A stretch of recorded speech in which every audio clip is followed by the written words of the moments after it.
Yo, this right here is dedicated to the dedicated snow fighters. We see you.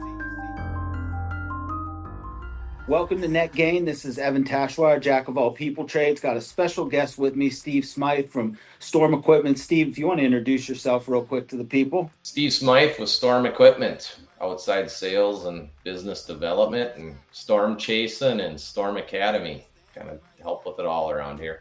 Absolutely. Well, I'm definitely glad to have you. I know you know a lot of people in the industry, have the connections, have been doing a lot. So what we do here in Net Gain, we're going to start off with an encouragement that I'm going to drop, and then we're going to get into the training part. So it's going to be Steve and I talking more podcasty style, but a little bit of training and takeaways. And then for those of you who are here live, we're going to break out into networking. So for those of y'all watching this back on YouTube or other channels later, know that when you join Net Gain Live, you can not only listen to us live for the first half, but you can network with us in the second half later. So I'm going to drop the encouragement first. So my encouragement for today with Net Gain is not to compare yourself to others, but think about you versus you. And where this really came to me is I was actually listening to Coffee on the Peak with Scott Lesack, who a lot of y'all know in the industry. And he was talking about fitness, and he said something about like, yeah, I run 3 miles every day. And for context, I'm just kind of getting back into running and walking. So I'm like, oh my goodness, I could never keep up with that right now. But then I thought about it. It's like, but does what you're doing challenge you and change you right now? And I'm like, yeah, it does. You know, the walking and running is getting me healthier. It's getting me more alert. I've been dropping some weight. So my takeaway and my encouragement to you, no matter where you are, is don't compare yourself with others. But if what you're doing for your betterment is challenging and changing you, then you're in a good spot. So keep competing with yourself and, encourage others. But at the end of the day, compete with you. And if you're challenging and changing yourself, you're winning. Steve, anything you'd add to that? I'd say I agree with that 100%. It's just like right before Simon this year in June, I bought a mountain bike, and I have not rode a mountain bike or a bike since probably the age of 15. And started out, I remember the first time I went, I did about 3.5 miles in June, and I was huffing and puffing. And now it's a weekly goal, a minimum of 50 miles a week. I do get on after work, and it's just kind of my time for an hour or two, however long I feel like riding. And it's just it's been great. And I watch your journey as far as you're walking and running and showing on LinkedIn and whatnot. It's awesome, man. Keep it up. Yeah, same to you. That's awesome. And I'm sure at the end of the day, you wouldn't want to look at dudes who ride like the Tour de France and be like, oh, I'm not doing what they're doing. It ain't worth it. No, if it's challenging you and you're growing, it's absolutely worth it. 100%. So I see we just had guests join. So welcome. So this is going to be Steve Smythe and I for the first hour. And what we're going to be talking about is giving an overview of Storm Academy and Storm Days. And then we're also going to get into a little bit on training equipment operators for the season. So Steve, we just wanted to get in, can you give an overview? I know a lot of people know you and know about Storm Academy, but for those who don't, what is Storm Academy and who does it serve? So Storm Equipment, we started a separate division of Storm Equipment called Storm Academy. We had the idea, but we kicked it off officially last year. And there's all kinds of training, right? Like I ran snow operations this would be the 35th year in snow, but we do training. We always had our snow kickoff rodeo in say October or so here in the Minneapolis market, right? To prepare and get the snow fighters trained and ready to go. A lot of times that consisted of pushing mulch around if we actually got to that, or just basically hands-on equipment training, sidewalk equipment to front end loaders, to truck plows, to you name it. We do that. We try to squeeze it in on a Friday because we were busy landscaping, and landscaping season took priority because we had all the jobs we wanted to finish. And it was I always just felt like it was a rush to get it done. And then the real training always took place once we got out into the snow, into the real world. We were able to take that one step different here at Storm Academy, here at Storm, and we have a big investment in a large blacktop parking lot that we created on our gravel lot, and we have actual snowmaking machines, just like the ski hills have. We're able to blow about 4 inches an hour or so. Now with the second one we just added, we should be able to get 6+ an hour if we really crank it with the proper weather conditions and whatnot. And we have the equipment, all the equipment that you'd want in the snow industry, we have here at our fingertips. And people can come in that have, never touched a piece of snow equipment, to ones that have been doing it for 30+ years, like myself, that want to maybe just try a different piece of equipment. And what's super cool about this is the collaboration. We have most major OEM manufacturers that are backing this. We're a Metal Plus dealer, largest Metal Plus dealer in the United States, but we have Douglas Dynamics, which consists of Western, Fisher, SnowX. They're here. Arctic Snow and Ice products are here. I'm not going to name them all because I'm afraid I'm going to forget one. Sure. But we have we cover the bases of all the equipment manufacturers are here. Same with the equipment too, from cat to case to so on. So very cool. So it sounds like there's multiple benefits you have there. One, with the various equipment, partnerships that you have in equipment there, people can come in and demo different pieces of equipment. And it also sounds like there's the benefit with the ability to make snow at certain temperatures, to train a little bit in the off seasons, or at least when it's not an active snow event, maybe to get that extra practice. So I could almost see, this is the trainer in me coming to light. I could almost see when you're making snow, especially with different pieces of equipment, you could almost run different scenarios. So it's like if you have a lot of HOAs, how do we run, back blades or a muskox? If we have something like large commercial with docks, how do we run something different? Correct. How do we run blades that get under trucks, all different kind of things. We'll set up different scenarios on the pad. If we got a group that wants to come in this year, we're doing some training on some residential snow. So we have some inverted snow blowers for tractors are going to be here. The muskox, like you said, will be here on skid loaders. And we'll set up a scenario of like cul-de-sacs and whatnot, and with driveways in them and whatnot, so the operators can learn not to blow on a mailbox and so on. Yeah. Then we'll switch that. We can pivot that into a commercial training area. We have semi-tractor trailers out on the pad to be able to plow around them. Metal Plus has the van wing. Arctic has the side swiper, so you can show these different plows, how they go underneath the kingpins of the trailers. Operators can get comfortable and familiar with that, because if you're on let's say an Amazon distribution center and it's your first time doing that, it gets a little nerve-wracking. These trucks are moving in and out of that property all night long, and now you're in a controlled environment where we can spend all day working on it. You're not under the gun to have a time restraint and expectations.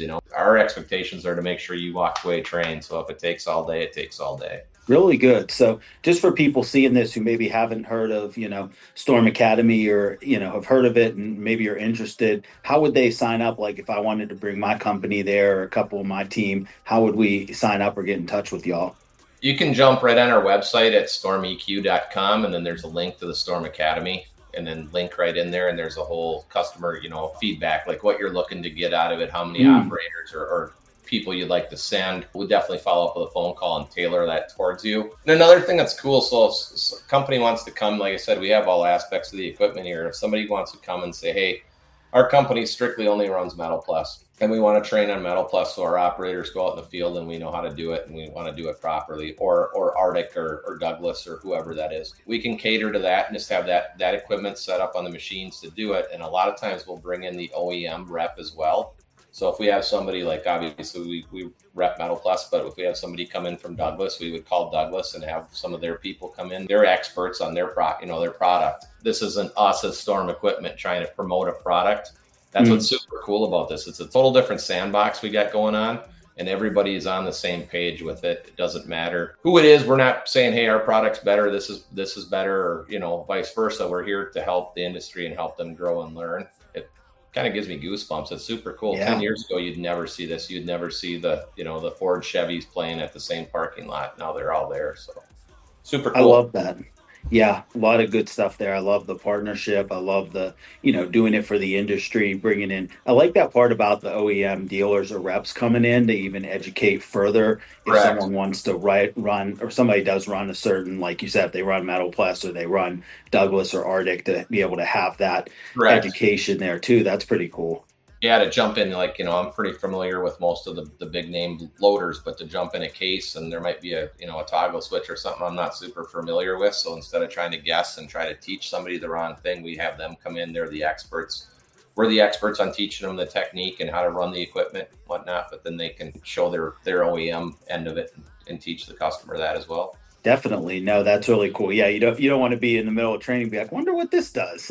So yeah, I think the takeaway, I definitely say, from a teaching perspective is for those watching, with when you're doing training, definitely training is best, especially as adult learners when we're mimicking or, doing what we're doing on the job. So really think about from a snow side, what does your actual work look like? And then look best to mimic that. And if you do want to work with a Storm Academy and, visit, definitely let them know that. But even training yourself, really make it to be mimicking what you're doing. I think the example you said about like residential, set up what an actual house looks like. Make sure you're not blowing snow all over the mailbox, or make sure you're not damaging the driveway. So I think that's Correct. all really good. All And then, really like I good said, you're in a tips. controlled environment. It's you don't have people and cars running all around here, so Yeah. there's not the stress level. There, you're not under the time restriction. So many times, we do our kickoffs and say like again October or whatnot. Then you get the first snowfall, and they're not trained, and you spend your 15 minutes with this operator that's brand new, and you're off to put out the next fire, and it's like you're driving to the next fire, and you feel terrible because you're setting them up for failure. They're not getting the proper time to learn that, and now with this, they're able to spend some time and really teach them and deep dive. So Yeah, phenomenal. I think it's a great offering for the industry. So I know you guys just had Storm Field Day, last week as of the time we're recording this? we did. We had it last Wednesday. Wednesday night or afternoon was the kickoff for Storm Academy. Folks could come down and check out the facility and the equipment down there. Then Metal Plus sponsored a dinner that night. Networking event was really good. A lot of people were there. We had over 200 people that signed up for the event. Thursday was the actual field day here at our facility. We had 22, I think it was 22 or 23 different vendors that were here, all aspects from technology companies to weather to plow equipment. All of it was here. And then we had two keynote speakers. We had Steve Wheatcroft out of Canada, powerful, did a good presentation on leadership, which was, I thought, phenomenal. And then Josh Gomez from East Coast Facilities did the afternoon event, and he did some deep diving just on how they do some bidding, and it was basically an open book, right? I've had the opportunity and the honor to work with Josh quite a few times out on sites and work with his people, and he's an open book, so. Really good. Yeah, I'm listening through as of the time of recording this, the snow jobs recap that you guys did. And I did hear that bidding part was really well received. Yeah, it was good. It's just, if you can take a tidbit of information from everywhere and just kind of use it for your own, how it fits and works for yourself, that's what's awesome. So even for me, going out visiting customers around the country for sales or just stop and touch and base just to see how they are. It's like I always seem to take a little nugget of info from each one of them. Yeah, absolutely. I wrote that down as another takeaway. So that's definitely another takeaway I'd share to the audiences when you're learning. Like Steve said, take away that little tidbit here and there that you can learn from everybody. And I know I'm learning some stuff even as we're talking, but take that one tidbit and really apply it to your work. The framework I always like to use is based on what you learn, what's something you're going to stop, start, or continue doing. So, okay, Correct. I learned that I'm not going to do that anymore. I am going to start doing this, or it might even be confirmation. It might be, hey, you know what? We're doing that. They're confirming it. Great. We're going to keep doing that. So I like that about take one. Yeah. One of the big things is, especially in snow and landscape, it's like when you go to these panels and you go to listen to these discussions, a lot of people are like, hey, like ECF is so huge. Our company's not even close to that. We're a couple truck operation. What's this going to benefit for us? And it's like, you can take tidbits out of all of this stuff. Like last year we did a panel discussion. We had, I believe, 6 of us up there, and we took a large retail establishment up in Minneapolis, and we kind of broke it down to tooling it for equipment and all this. And some of the folks were like, it was an over 2 million square foot facility. And they're like, we wouldn't even never have a chance to even do that. Well, don't look at it as a 2 million square foot facility. Look at it as the Shake Shacks over here, and that's 10,000, 12,000 square foot, or this is here and there. Break it down and just kind of look at that whole map and, hey, I could do this, I could do that, and look at it as that way, cut up the pie and go from there. Don't feel like at these things you have to be intimidated by looking at this. So. Yeah, that's a real good point. I like that about kind of making it your own, taking the tidbit that works for you, because everybody's going to be a little bit different. What works for one person won't work for the other person. So that's great. So I know you shared a little bit already, but just from your experience, what would you say are some best practices for companies out there on training seasonal snow crews, seasonal operators, seasonal crews? I feel you can't start early enough. Usually a lot of, Minneapolis market, a lot of places after the 4th of July, snow removal or snow sales really start going gangbusters. And hopefully by August, your CapEx, your snow equipment's kind of figured out what you need and you can place your orders, but just invest in your people. It's easy to get the equipment. It's hard to get the people that know how to run it to be in it. And it's hard to keep those people because it seems like once those people are trained and you invest the time in training, someone might waive that $1 an hour more or something down the road. Invest in your people because that's what's going to build your business. We had a team in Minneapolis where I was director of operations. We had a team up there, phenomenal team. This crew worked with me for quite a few years, and it's like we all did whatever it took to make it work. That proves something. A little company, Brightview Landscapes, wound up buying them out for a decent sum of money, and then we all wound up moving on from there. But it's just invest in your people. Yeah. So definitely you said start early, investing in your people. And I would definitely agree with the points you made about, the equipment's easy, the people is hard, and that engagement. And believe me, we could have I could take a whole hour to dovetail on employee engagement, myself, because that's just little things, snow it's not like lawn care where you have, it rains tomorrow and you can mow the lawn next Thursday or something, where you have variables. You might have 4 to 6 hours to get these lots done under the conditions, right? It's holidays, it's weekends, it's when everybody else wants to pull the covers over their head, we're required to go out. Some people disagree with it, but we're a first responder, right? Like without 100%. Us being out there and doing what we do, the first responders aren't able to get around to do what they need to do, if that makes sense, right? There was an opportunity. I was up plowing in the Minneapolis market, and there's a big hospital right up the road. The main street was completely buried in snow, and the ambulance couldn't get down. And you could see through the window they're working on somebody in the back, and I hopped the loader and made a path to them to the hospital. Hopefully that person made it. But again, without us being out there, that ambulance wasn't going anywhere, right? Mm-hmm. So it's just hats off to everybody that does this for an industry because it's not an easy job.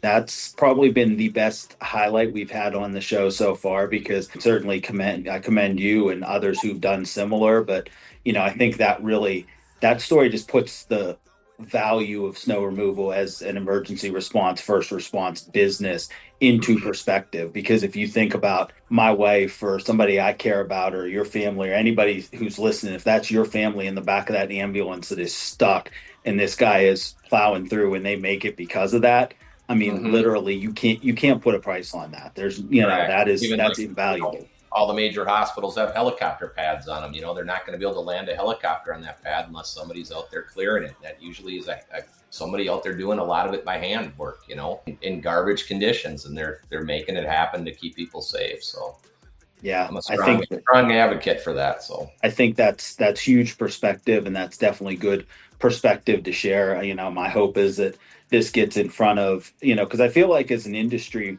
we're getting better as like educating each other and kind of raising the bar. I see people coming together, which is good. I feel like, across the board, I'd love to see this message get out more and more to property managers, which I know with Storm Chasin and other things, you've done a good job at really getting in touch and helping people see another side. So I guess I'll even dovetail to that. Like, I remember you talking about, I think that was Coffee on the Peak, you were talking about sending out Storm Chasin to your property managers. So have you seen that make a difference? And how do you think we as an industry can better connect with the property manager, facility manager, procurement people to really show them that value and all that goes into snow?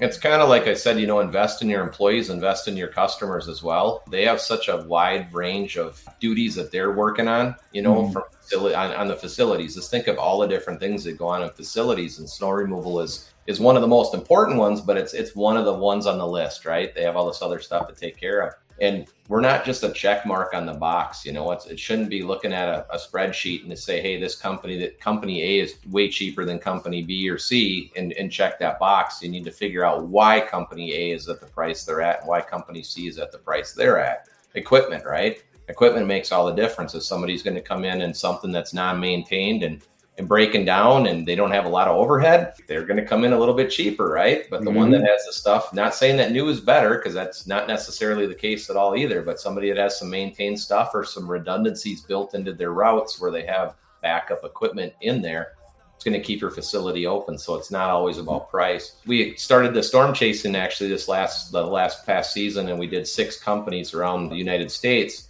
where we got to go and work with them side by side and kind of do some documentary of what it's like to be behind the scenes and do this work. Unfortunately, this winter, it shook out that most of the ones that we filmed were almost like their first snows or their second snows of the year, because it just wasn't kicking off, the snow was this year. I wound up saying we did all 6 of them. It was a great season. It was a good behind the scenes of what goes on. It's not just, these guys aren't just sitting on the couch waiting for the phone to go off. There's a lot of prep work that goes in beforehand to build the operation plan. Each snowfall is different. That could be from a piece of equipment not being ready to go for that snowfall, to employees that were sick, to a business that only wants maybe fire lanes done over the weekend. Everything changes. It's a game of chess. And there's just a lot that goes on with it that people don't realize. So it's cool. Like I do snow. So to watch it and see the different equipment and to be out there with it, helping do this, it's cool. But like I get to live this and see it every year. It's for the people that don't necessarily see it. I sent it off to a whole group of property managers and building engineers that I've worked with in the past. And some of them responded, some didn't, but some responded back. They're like, that's really cool, And one of the companies we did was Glacier Snow Management up in Fargo, North Dakota. And Jeremy's one of the co-hosts of the Snow Jobs podcast. And they have really nice equipment. And they do some hospitals up there and whatnot. We had a new cat loader with a big LaRue front blower. It's a separate engine powered blower. It goes on the front of the front end loader. You're looking at a few $100,000 for that unit, right? And it's not that, some guy doesn't have it or has it. They happen to have it and they need it for what they do. But the property manager goes, wow, that blower is pretty cool. And I'm like, yeah, the price of it is XYZ. And this is why we're not billing out $100 an hour for these things.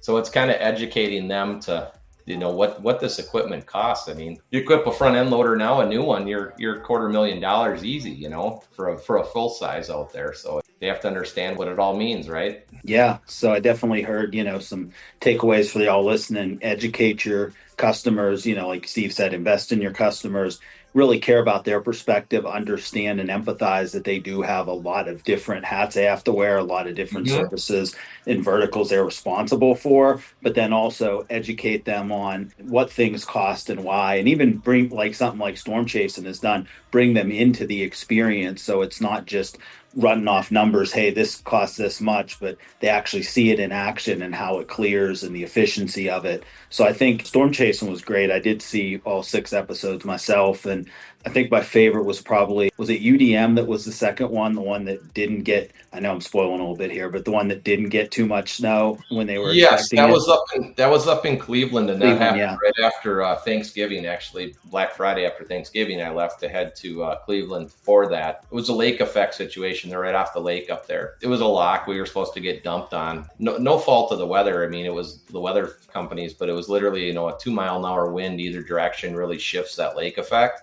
Sure. 20 miles to the east of us, they had 30 inches of snow. We wound up getting nothing, but the predicted forecast, we were supposed to get that 20 inches of snow. So there's a lot of prep into that, right? And this happens more and more. And any snow contractor that's listening to this is going to shake their head and agree. There's so many times where we're supposed to get snow and it doesn't happen, but you still have to go through the motions to be ready to go for that snowfall.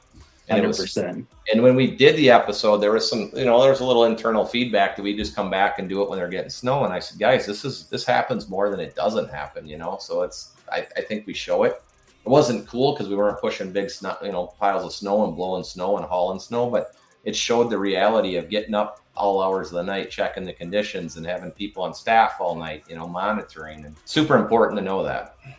Yeah, no, actually, like I said, it was my favorite episode for that reason, because it really did. I think the music in it, whoever made the choices on soundtrack for that really did a great job just capturing the kind of disappointment of it not coming. And the back to the start, was perfect lyrics when it's rapping. And then, I won't spoil this part because y'all got to go watch that episode. But the way they bookend the opening music with the crescendo point is that to me, gave me chills. Cause I'm like, wait a second, it's that song again.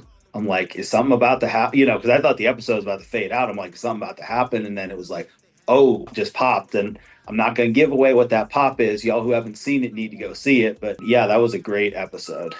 Yeah, and all those episodes are on YouTube too. You just look up Storm Chasin and pop them up. There's 6 of them on there. There's a bunch of trailers up on it, whatnot. Awesome. Yeah, I'll make sure too in the links. So if you're watching this on YouTube later, I'll make sure that the links to Storm Chasin and the links to Storm Academy are up there so people can get in touch with you directly. So the last thing I'll kind of ask about is, you mentioned training and investing in it. So, how can you make time for training when things are so busy and the day to day pulls you in 100 different directions?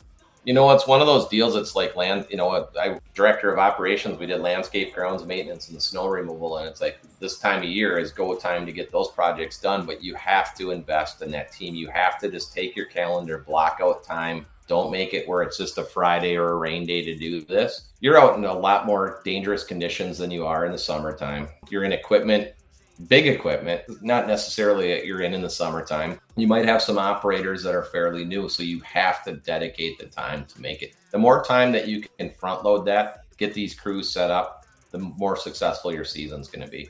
You're going to have less turnover on employees because they're trained, they feel comfortable, they don't feel, that everything's just a mad rush, and you're going to have less damage.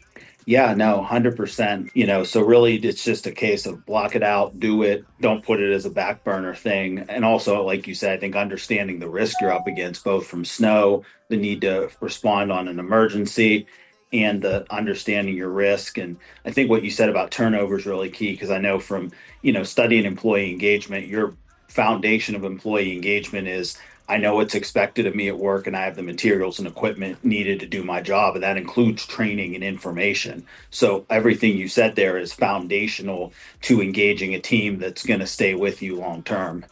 Yep. And another thing is the little things, the little attention details with your staff. It's like when I was director of ops at Cutting Edge up in the cities, we were a large company and we were fortunate that we had a good office support to support our snow team. Little things like snacks and water and just donuts or healthy stuff, apples, bananas, stuff like that where they can grab it. We had situations on the big events where it was multiple day that people in our office, our sales staff, they're not out plowing with us and whatnot. They would put together bag lunches and they'd have them so if the staff came through the office, they could just grab these quick. Keeps them from going through the fast food and eating the garbage that doesn't do anybody any good. But I would, if I stopped through there, I'd grab 25 of those bag lunches, and I was out with the crew all the time, so I just start throwing stuff out to the folks. But just little things like that goes a long ways. Yeah, it sets you apart from some of your competition, and that helps retain these people too. You're looking out for them. Again, they're getting out of bed at 2 a.m. to help you. You should try to help them as well.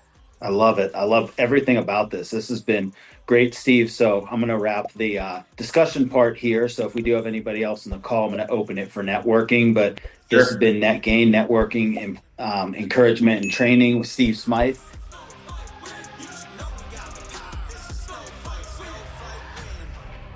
They call you unsung heroes. Well, this is your song.